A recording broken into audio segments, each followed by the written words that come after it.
Oui, so c'est this vrai far que in kitchen number 9, you think that this is going to be a refreshing change for the a judges? nice mango taste, but you were right when you say that everybody uses these ravi fruit purees, Yes. and from one to another, there's no difference in the quality. It's the highest quality of fruits you can get. It's easier for them than use their own fruits, you know? Of course, it definitely is, and that's kind of what you're looking for when you're working in a kitchen too. You want the consistency of it, and so by using one of these purees, you know every single time that you're going to be able to produce the same quality product every time you use it. Where it was different because Denmark used a berry that was native, grown in their land, right. and that they had to harvest it, and the way it's harvested is very unique as well, and that was the sea buckthorn. Absolument, chacun a ses petites particularités. Il faut savoir que tant pour le chocolat, où toutes les équipes utilisent des chocolats Valrhona, tant pour les purées de fruits et les fruits où ils utilisent les produits de chez Ravi Fruits, eh bien, ça donne un niveau de qualité très haut et chacun est sûr de trouver en définitive le meilleur grâce aux sponsors de cet événement, de trouver la meilleure qualité possible pour des desserts et notamment pour leurs desserts glacés puisqu'ils rivalisent de fruits dans le catalogue Ravi Fruits. Mais tout à l'heure, c'était pareil, hein, chaque chocolat qui était utilisé sur les chocolats Valrhona, c'était à la meilleure qualité possible en matière de chocolat. Très important de le noter parce que ça donne un niveau déjà, en dehors de la technique de chaque équipe, cela donne un niveau gustatif moyen de très haute valeur. Voilà, on est en train d'assister au travail sur le décor en sucre, c'est ce que vous voyez sur vos écrans. So what we can see here is that the sugar work is being done here at the front of kitchen number 10. That means that their frozen cakes must be done and we're just waiting for them to come out. Now they do not have to deliver those to us earlier than their allotted amount of time. They can deliver those to us on time and that way they keep all of their marks in check and they know exactly what they're doing. So if they're working in the front of the kitchens doing some sugar work, you know that they're pretty much on time at this point. We're just waiting for a thumbs up so that we can announce that the cake from kitchen number 10 would be coming out. We still have 2 more frozen desserts coming out for the day. And then after that, around 3 o'clock, we're going to be starting in on the plated dessert tasting. C'est bien de le signaler, effectivement, Angela, puisqu'il nous reste 2 desserts glacés, tandis que les équipes de service de l'Institut Paul Bocuse se remettent en place. Et 2 desserts glacés qui vont venir terminer cette épreuve des dégustations de desserts glacés et qui préfigureront la dernière partie de cette épreuve qui sera consacrée au dessert sur assiette, plus une épreuve qui fait appel à toute la technique. Voici venir du box numéro 10, le dessert glacé de l'équipe du Maroc. Ladies and gentlemen, welcome out of kitchen number 10, the frozen dessert from Morocco.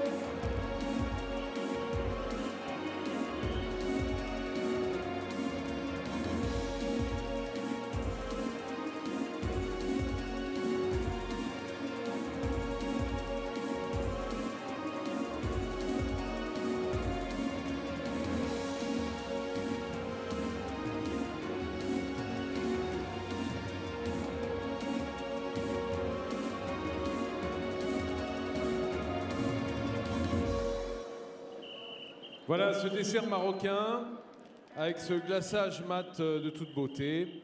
Est-ce qu'il y a des Marocains encore quelque part dans la salle? Ah oui, parce que vous avez déployé vos drapeaux là-haut, mais vous êtes mis ailleurs. Donc c'est... J'ai du mal à vous retrouver. Faites voir comment vous savez faire du bruit, les Marocains. Hein? Il n'y a même pas des you-you? Bah, les Marocains, ils dorment. Hein. Vous avez abusé de la tagine à déjeuner ou quoi? Va falloir se réveiller un petit peu, hein, au fur et à mesure d'après-midi quand même. Pour le dessert sur assiette, j'espère que vous serez là.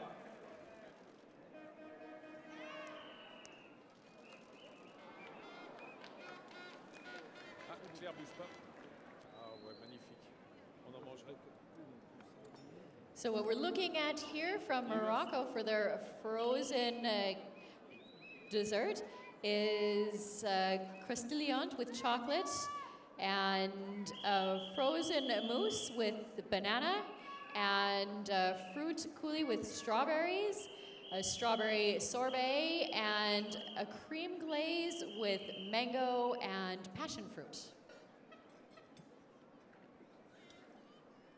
Voilà, ce dessert, lorsqu'il est découpé, on dirait un œil qui apparaît.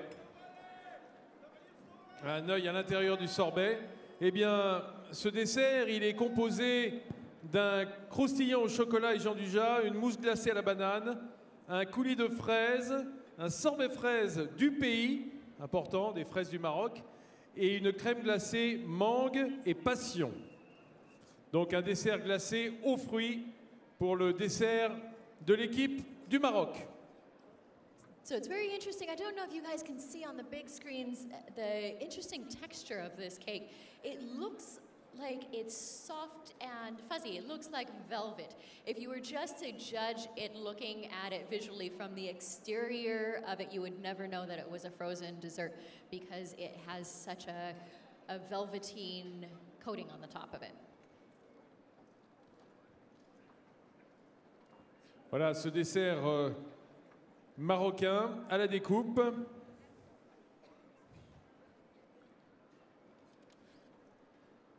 Que de beaux souvenirs cela sera pour les équipes et pour vous, spectateurs, qui avez la chance d'assister à cette Coupe du Monde de pâtisserie.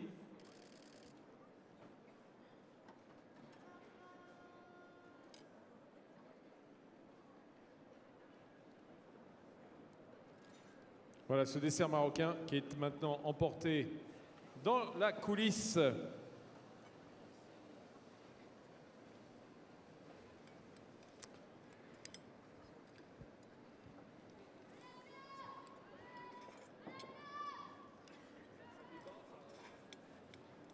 So in just a short while, we are going to be seeing the last of the frozen desserts for the day. And this is the first day for the 14th edition here at the World Pastry Cup for 2015. It's been a very quiet afternoon here at the 14th edition on day one. Why is it so quiet out there? We still have a huge afternoon ahead of us.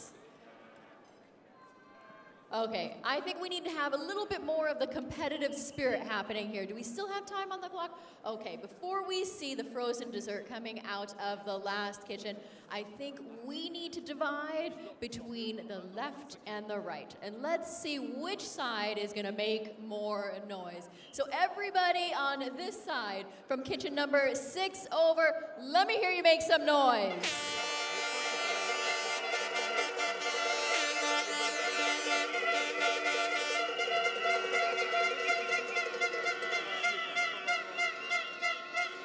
Okay, it's pretty okay for half of the room. Let's see what this side of the room is going to be able to do. So now everybody from kitchen number 7 on over, let me hear you make some noise. Voici venir du box numéro 11, le magnifique champignon de l'équipe de Singapour. Ladies and gentlemen, please welcome out the frozen dessert from kitchen number 11 for Singapore.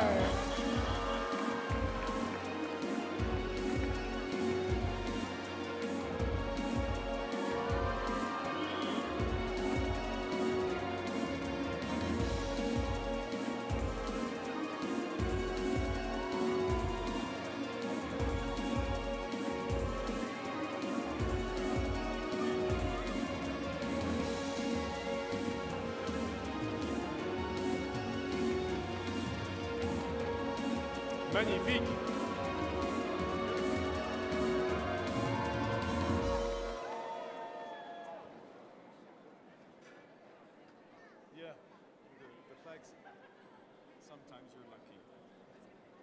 Voilà, une très belle présentation de ce dessert en forme de champignon, cette petite amanite tumouche bien sympathique de l'équipe de Singapour.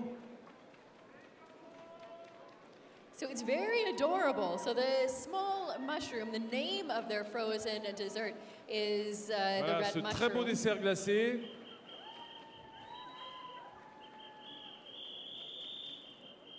En tout cas, il fait sourire Claire. Ben, je crois que c'est le but, hein, ce petit personnage, ce petit champignon. avec de la mousse.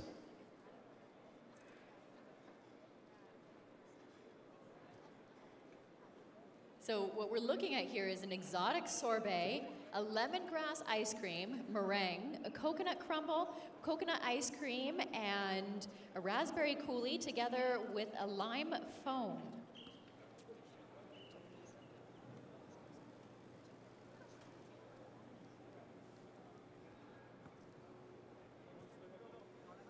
And of course, they also have with this the red glaze.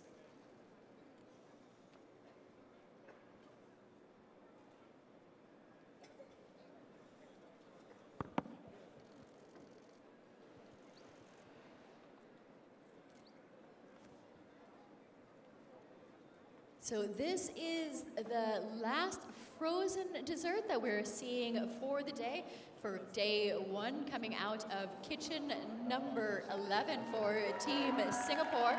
And their theme is, oh, look at the interior. Their theme is mushroom, red mushroom.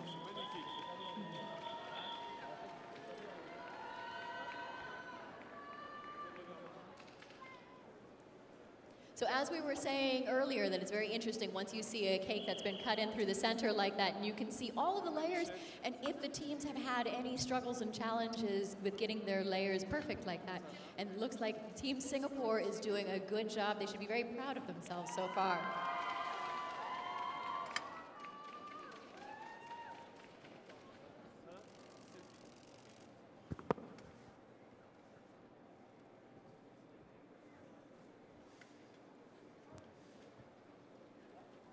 Ok, Angela.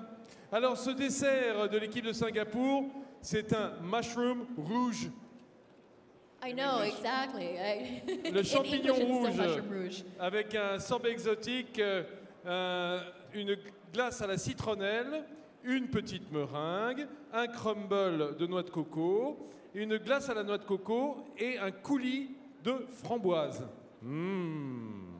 Et que c'est beau à l'intérieur. C'est beau à l'extérieur et c'est beau à la découpe. Oh, je vais en refaire une. C'est chouette, hein?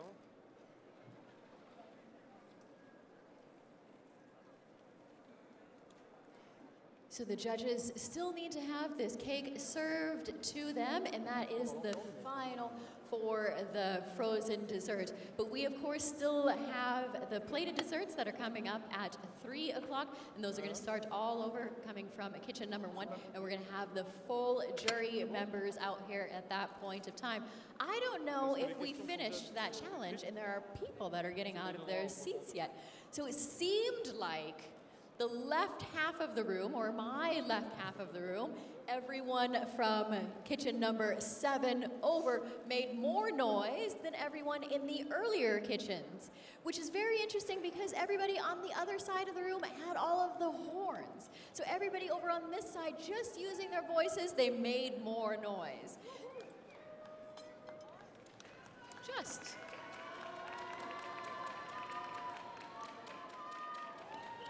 Do you guys over on that side think that you can top that? You have all of the horns.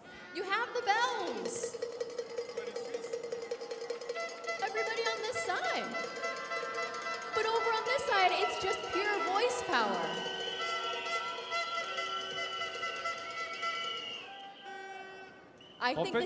I think the cacophony would be quite beautiful if we combined this side and all of their wonderful voices and this side and all of your wonderful bells. Let me hear you all together.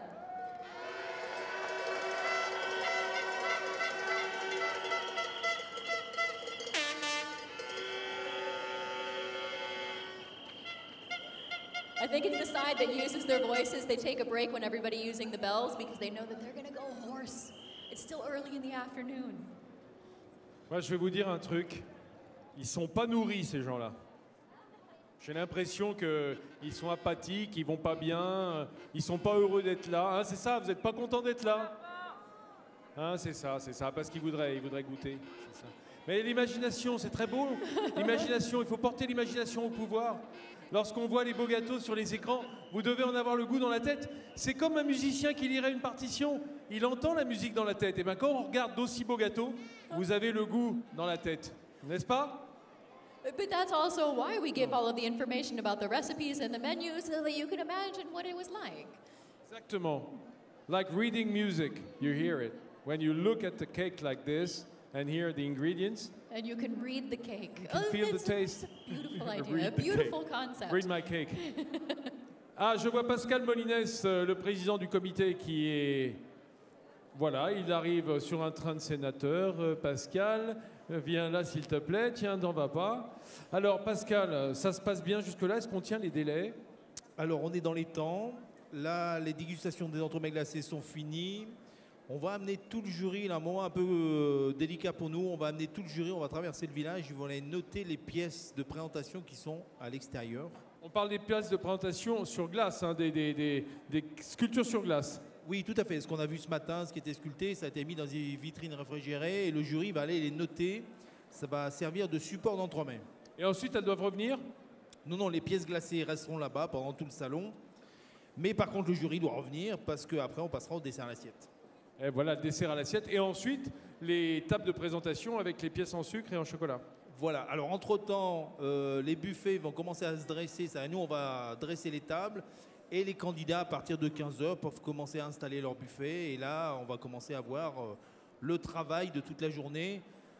Les équipes sont là depuis 6h ce matin. Ils arrivent au bout du rouleau. Donc là, ça va demander un peu d'encouragement. Alors que nous, on en est juste au début.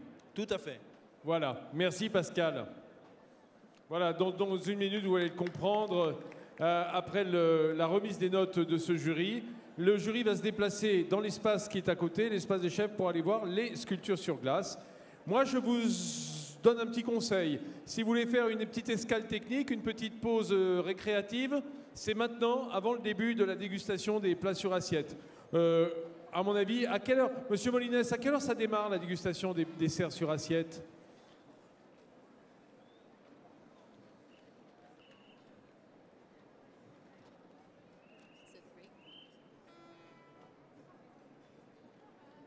Okay, and so coming up very shortly, we're going to be doing the presentation of the plated desserts, and that's going to be happening exactly at 3 o'clock. So everybody should come back in. We're just going to take at 3:10, and so everybody should come back in and get comfortable again in their seats and make sure that they have plenty of space so that they can be back here at that time. And remember, once the plated desserts come out, we are also going to start seeing the beautiful chocolate and sugar showpieces, and that's always very exciting. Everybody holds their breath as those are being carried out. Oui, c'est vrai que d'ici 3/4 d'heure maintenant, enfin 40 minutes, on va préparer la dernière dégustation de cet après-midi, qui est la dégustation des desserts sur assiette, qui prendra place vers 15h10. Et ensuite, vous aurez ici la présentation de ce que Angela nommait les showpieces, c'est-à-dire ces pièces de présentation en sucre et en chocolat, qui seront dressées devant vous sur des tables. Si vous avez besoin de prendre une petite pause, une petite escale technique, si je puis dire, c'est maintenant que ça se passe. Car dans une demi-heure, 35 minutes, on redémarre pour le dernier tour de ce concours. Et on reste ici avec nos sponsors, les sponsors du concours, en la personne de Vanessa Pariante. Bonjour Vanessa. Ça va? Ah ben pourquoi tu l'emportes cette assiette? On va pas... Ah mais bien sûr que je vais la tenir. Alors vous représentez la maison Aviland. Exactement, donc un porcelainier, bien entendu, de bien Limoges. connu, de Limoges. Et cette porcelaine de Limoges, là, vous nous présentez en fait une assiette de présentation. Exactement, l'assiette officielle de la Coupe du Monde de pâtisserie. On l'a développée pour ce concours. C'est une assiette très particulière puisque c'est une assiette recto-verso, émaillée des deux côtés. Voilà, émaillée des deux côtés. Pour la première fois, on a une assiette qui peut être utilisée pour les chefs. Elle a été adaptée pour les chefs et travaillée en fonction des chefs. C'est magnifique, hein. Très très belle réalisation de la maison Aviland. Alors on peut comparer votre manufacture, j'ai envie de dire, à une maison de haute couture, hein. C'est la haute couture de la porcelaine. C'était tout à fait Exact, on s'adresse à différentes cibles. On a effectivement des gammes qui s'adressent à l'hôtellerie-restauration, mais on s'adresse aussi aux particuliers avec des collections prestigieuses que nous on appelle des collections relief ou en incrustation, c'est-à-dire c'est plus de 11 étapes de fabrication pour une assiette, c'est un travail d'orfèvre, c'est ce qu'on peut faire de plus haut de gamme aujourd'hui dans la porcelaine. Mais je suppose, Vanessa, qu'avant de parler de décor, il faut déjà que l'assiette blanche telle qu'elle sort, hein, avec ce blanc que l'on connaît à la porcelaine, ce blanc un peu translucide, soit déjà parfaite, même avant de décorer l'assiette. Bien sûr, vous avez le design de l'assiette qui est importante, vous avez toutes les contraintes techniques, alors par exemple que l'assiette soit empilable, qu'elle puisse passer à la machine à laver, c'est des contraintes qu'on ne peut pas négliger. Donc aujourd'hui, cette assiette par exemple représente 2 ans de recherche pour la manufacture à Villande. C'est 2 ans dans lesquels on essaye de remplir tous les critères pour tous les chefs du monde entier. Vanessa, expliquez-moi quelque chose, moi qui suis très féru d'artisanat et je dirais, d'apprentissage.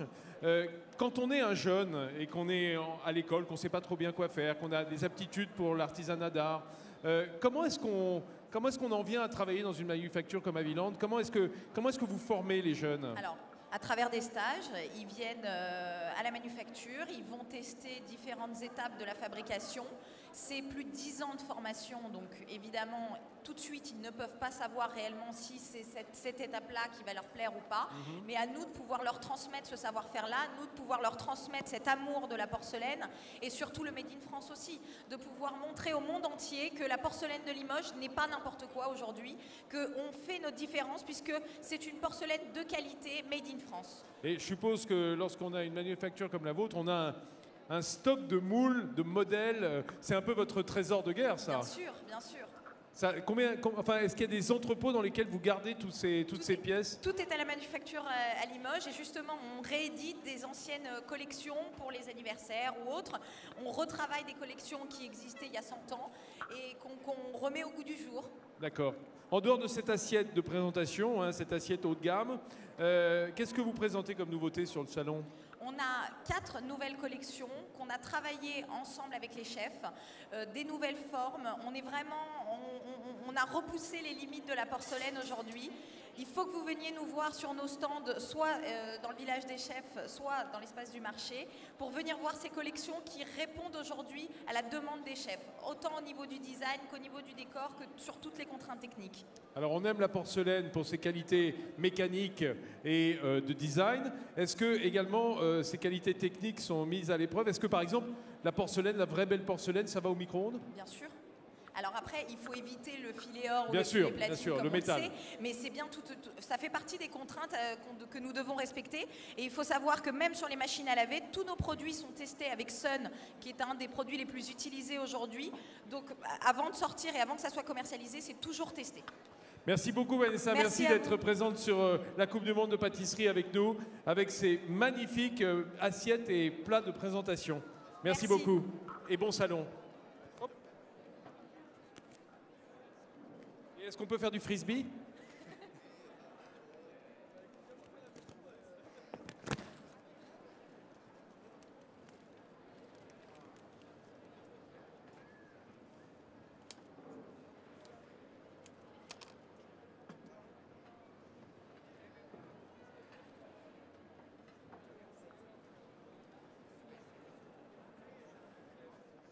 Bien, mesdames et messieurs, on vous laisse prendre la pause comme je vous l'ai dit. Apparemment, la moitié des gradins sont déjà sortis faire cette petite escale technique si attendue. Évitez de vous bousculer. On redémarre d'ici une demi-heure. D'ici là, vous assistez toujours sur les écrans de cet espace scénique à ce qui se passe derrière, le temps de redresser les tables du jury pour la dégustation des desserts sur assiette dans 30 minutes. So I think we're just going to be around and we're going to be hanging out here and doing a few interviews as people come our way. So they're setting up some of the tables, and so these will be prepared for the buffets for the sugar and chocolate showpieces. And in the meantime, we're just going to be here. We're going to get the cameras to look inside the kitchen so we can really see what the teams are doing and how they're making the sugar and chocolate showpieces. And hopefully, since it's new this year, we can also see the teams carving out their chocolate pieces, because that is part of the new regulations for 2015 for this 14th edition of the World Pastry Cup. So I'll be getting back to you all in a short while.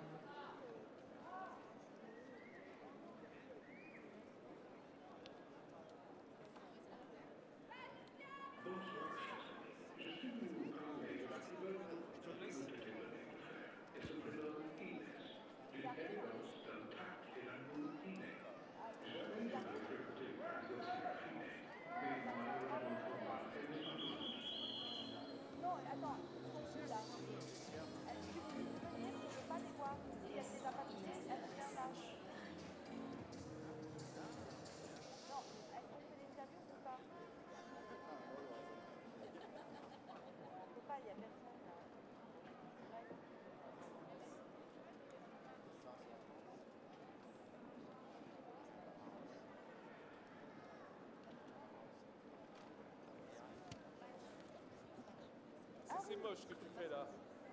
C'est très moche, Véro, ce que tu as fait là. J'ai vu, hein. Vous avez un badge avec un... Bonjour, voilà.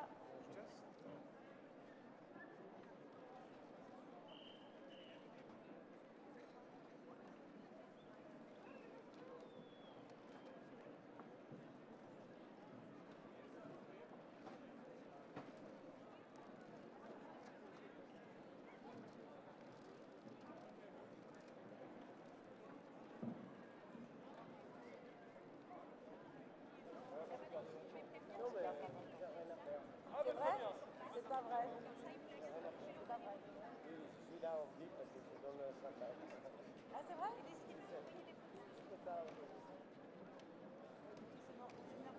Oui.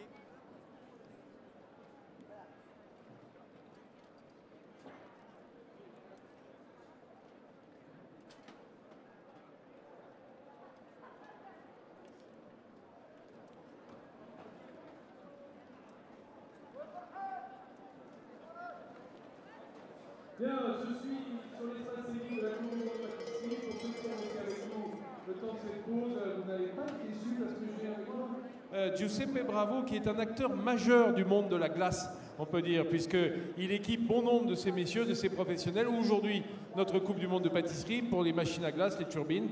Et également, je dirais, la glace, c'est sa vie, quoi. La glace, c'est sa passion. Giuseppe, merci d'être ici sur le salon. Oui, bonjour à tout le monde. Oui, la glace, c'est notre vie, mais aussi le chocolat, parce qu'on a équipé aussi les rebeuses. Et la glace, c'est un produit qu'on peut faire n'importe quoi avec la glace. Eh bien, la machine fait la différence, parce que la recette, c'est très important, mais la machine aussi.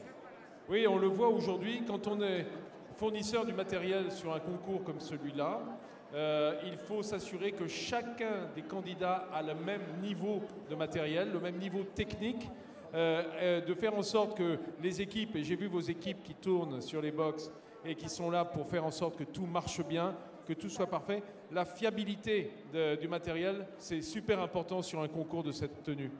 C'est super important ici, mais surtout dans le monde de la pâtisserie, parce qu'un matériel que ça marche bien, qu'il n'y a pas de rupture, c'est un matériel valide. Et c'est vrai que le matériel aide beaucoup les pâtissières, et avoir pas le matériel pour une journée seulement, ça va tirer d'argent.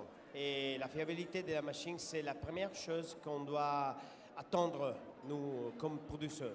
Oui, en plus, il faut le rappeler, l'Italie, c'est un pays où il fait extrêmement chaud en été, et c'est évidemment quand il fait le plus chaud dehors qu'on veut des glaces qui soient les plus froides possibles. Et cette différence de température entre le climat et la machine, ça doit les faire souffrir un peu les moteurs. Dis donc que la machine, oui, il fait s'ouvrir, mais c'est plutôt la température de l'eau, parce que la machine a besoin de l'eau pour survivre. Et la différence, pour faire la différence, il faut mettre un bon compresseur dessus. C'est-à-dire que pour faire bien les choses, il faut mettre quand même des qualités en dessus. Du beau matériel. Du matériel, oui. On ne peut pas faire les choses comme ça. Il faut mettre des bonnes qualités. Parce que n'importe quoi, si c'est en Italie, en France, en États-Unis, en Sud-Amérique, les machines doivent marcher n'importe quoi, avec n'importe quoi, de l'eau, de l'électricité. Hein. C'est très important parce qu'on trouve... Le niveau n'est pas le même partout. Hein, et quand on a une boucle d'eau froide dans sa boutique, c'est évidemment plus facile, mais on peut travailler aussi avec de l'eau à température de la pièce qui a besoin d'être refroidie le plus rapidement possible. Combien de pays dans le monde aujourd'hui utilisent vos machines? Bon, nous, on a presque 200 distributeurs pendant tout le monde. On a 4 filiales dans le monde.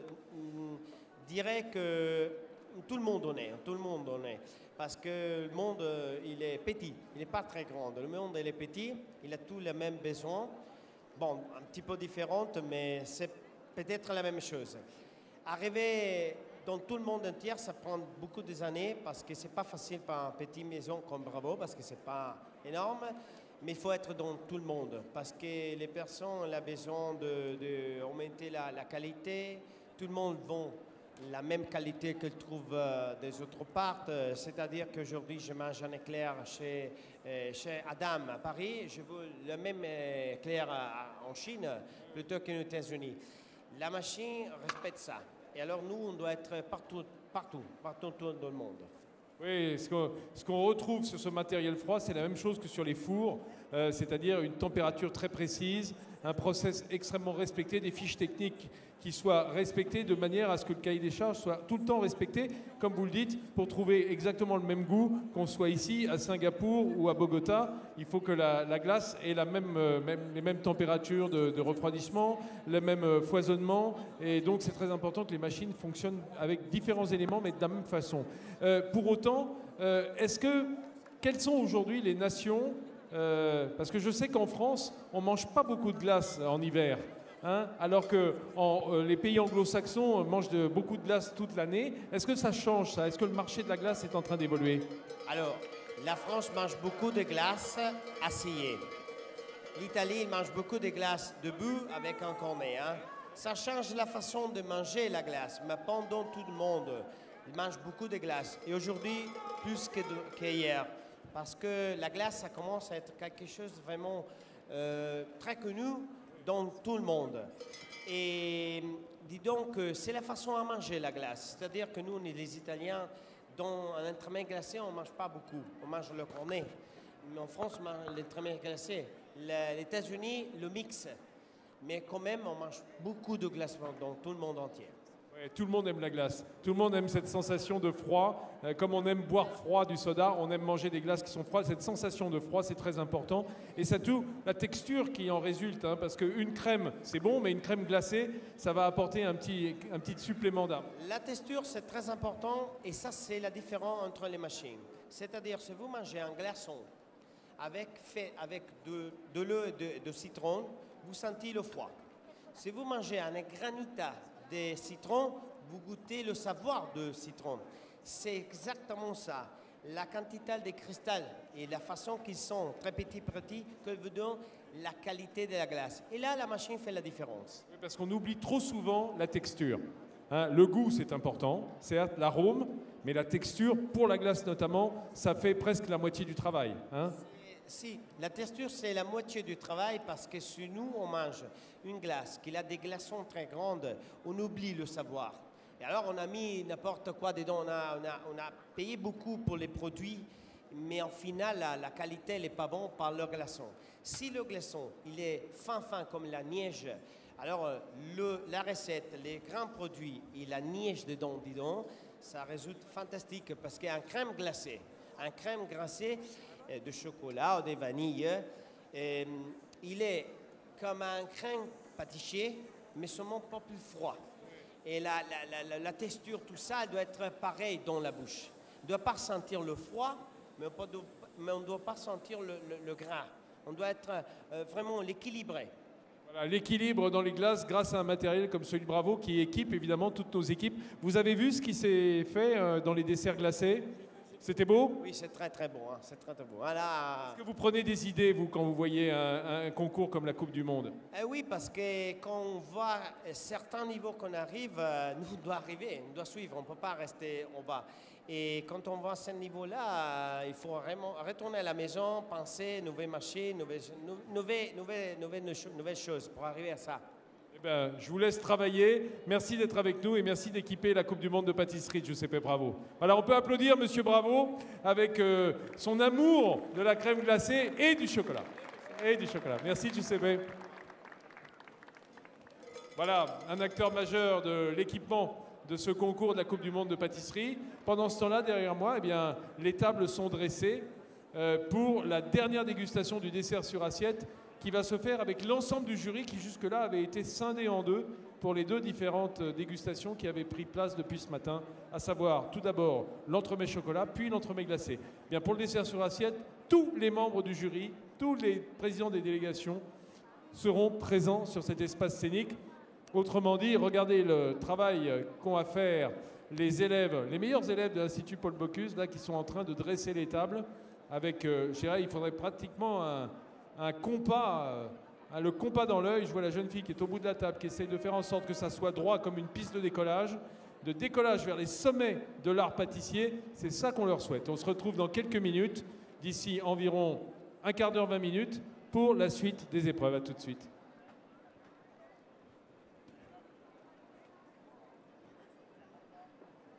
So it looks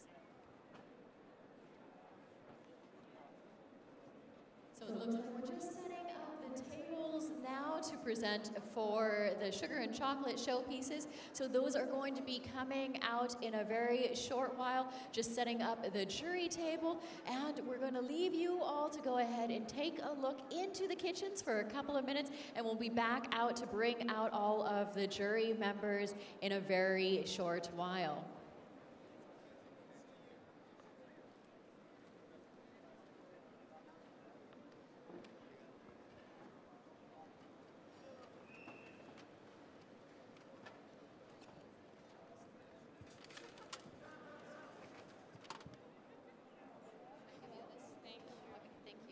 C'est moi qui ai le micro jaune. 50. Yeah, 50, sorry.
on n'a pas les